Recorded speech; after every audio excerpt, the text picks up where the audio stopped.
When you're thinking about an alto clef, it literally has middle C as that middle line. So here you can understand where the alto clef sound is actually coming from, where it lies on the lowest to the highest notes known as the register, where it fits in between that, where its spacing is in between those notes. Okay, now just a little bonus at the end of the video, how to read your alto clef and your tenor clef. This is going to tie in everything else that I taught you previously in this video. So remember, I was telling you this middle line is middle C. Okay, now remember in the beginning I sort of teach a training wheel approach here. Okay, so the training wheel approach to learning your alto clef and then the tenor clef is going to be comparing it to a different clef. I really like the treble clef. It's the one I started in, and I think it's a good comparison for both of these. Because in a treble clef, that very middle line is a B. Remember I was saying you gotta know this. So you gotta know, you see a treble clef, that middle line is a B. But here we have a C. So we're not going to be thinking about minor or major third or anything like that, or minor, major anything. We're simply going to think about what's the difference of these notes. Okay, and that is that they're one away from each other. In a treble clef, this is a B. Since in an alto clef, this is a C, just think you go one note up in that musical alphabet, A through G. So since this note is a C, it must mean the next note is a D, this next note is an E. Furthermore, since we know this is middle C, this might get a little complicated, especially if you're not a visual thinker. I'm sorry, you might want to skip this part. But as we know, this is middle C, one line below the treble clef. So the next note's D, that one space below the treble clef like I just taught, and then E right here is that first line of the treble clef. Furthermore, if we go below the C, okay, so remember C's that middle note, we're going to go down the alphabet. So what's below, if we're just going down the alphabet, C, B, then we have an A. Okay, so this B is the note that is one above your bass clef. Again, if you're not a visual thinker, this may not be very helpful for you, but if you are, this might be. Then we have the note A, which just think of as your last line of your bass clef. The reason why I'm explaining it like that, bass clef and treble clef, sorry if I'm complicating it, is because you see the comparison of where it is on the register. Okay, it's really good to comprehend this. But like I was saying, what do we do in the beginning? We do the training wheels. So you want to be able to look at any note and know what it is quickly. And in the beginning, a training wheel approach could be, like I was saying, memorize the notes in your treble clef, have those memorized to where when you see treble clef, you instantly know this is a B, you instantly know this is a C, and this is a D. Okay, from here, in a alto clef, you just think one note up. So when you instantly see a B, you think C, one note up. Okay, you see what should be a C in a treble clef, you think D, one note up. You see this, which in a treble clef is D, you think E. Okay, so we're going to do that again to these without me explaining it. Okay, this looks like an A, I know it's a B. This looks like a G, I know it's an A. Okay, and that's because I'm just looking at the note, I'm thinking of a treble clef, and I'm going up one note. Now let's look at the tenor clef. Where the tenor clef is positioned is also middle C. But one thing that you'll notice is this is not the middle line.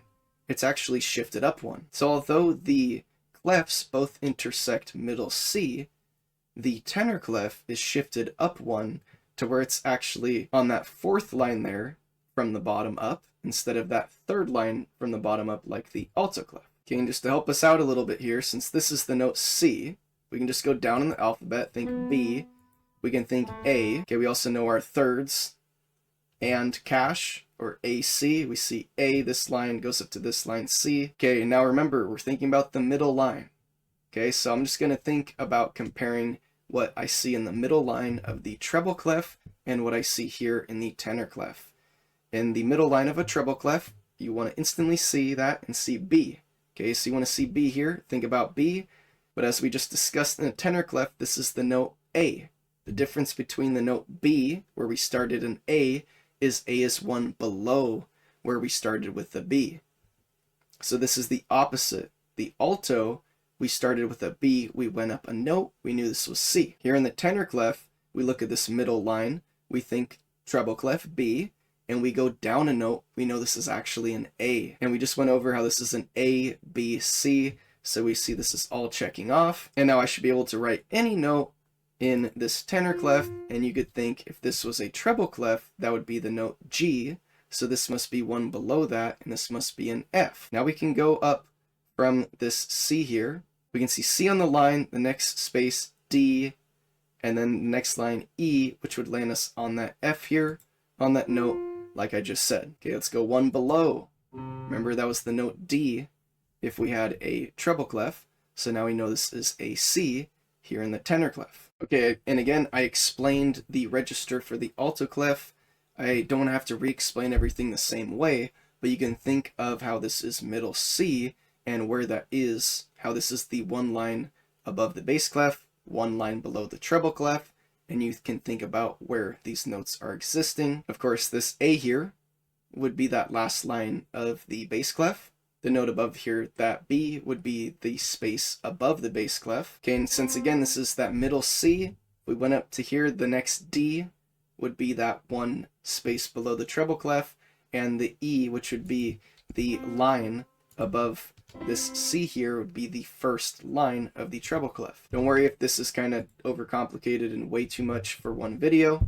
Again, this is a video you're going to be able to come back to. You're going to be able to review all the things that I taught you about reading the treble clef, the bass clef, how they connect together, all those other random things that I taught before I got into the bass clef section about all the things that actually make sheet music complicated.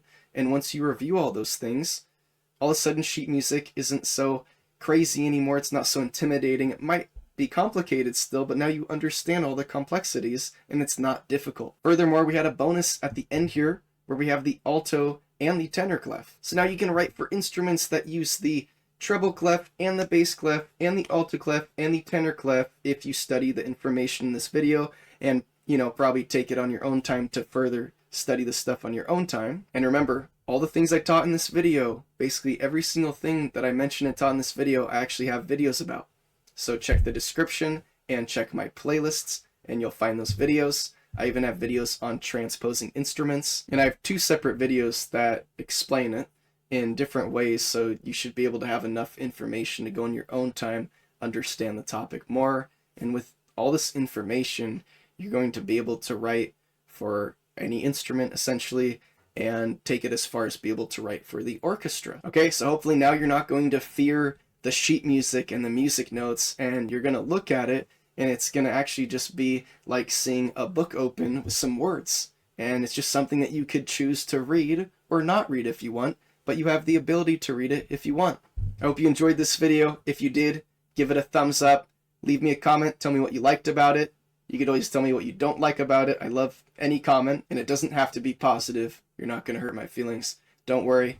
If you want to see more videos like this, make sure you subscribe. I have a lot of videos coming out. I have a bunch of videos already posted. And together, we're going to learn how to understand music more, how to write music, how to read sheet music. I'm even going to have videos on playing instruments and certain things with singing. And of course, if you have any ideas for any videos, just let me know. So that's it. That's the end of this video. I think this is more than enough to teach in this one video about understanding how to read music. So until next time, take care and goodbye.